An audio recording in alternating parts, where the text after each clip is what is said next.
They called it the devil's frequency. A sound that should never have existed, forged in the deepest recesses of forbidden knowledge. The year was 1983, and the Soviet Union was desperate, willing to explore the darkest corners of reality in search of power. What they uncovered, however, was not just a sound, it was a curse, an ancient evil that was never meant to be unleashed.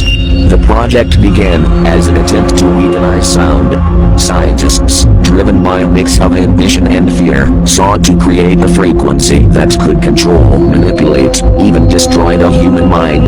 But somewhere along the way, something went horribly wrong. The rituals they performed to amplify the sound, the ancient texts they consulted, they didn't just enhance the frequency.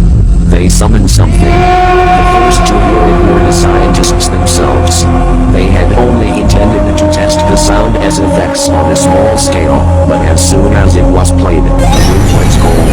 The lights flickered, and a shadow darker than night itself crept into the corners of the lab. It was then that the screams began, not from the scientists, but from the very air around them. A chorus of tormented souls, shrieking in agony, filled the space. Within moments, the scientists fell to their knees, clutching their heads, as blood began to pour from their ears and eyes. They were no longer in control. Something had taken hold of them. Something that was using the frequency as a gateway. Those who tried to resist were driven mad by visions of hellfire and demonic faces, twisted and malevolent, laughing at their suffering. The frequency was no longer just a sound, it was a summoning.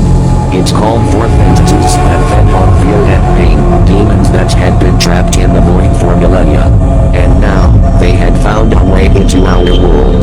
The few who survived that initial experiment were forever changed. They spoke in tongues, their eyes vacant, as if they were staring into the abyss.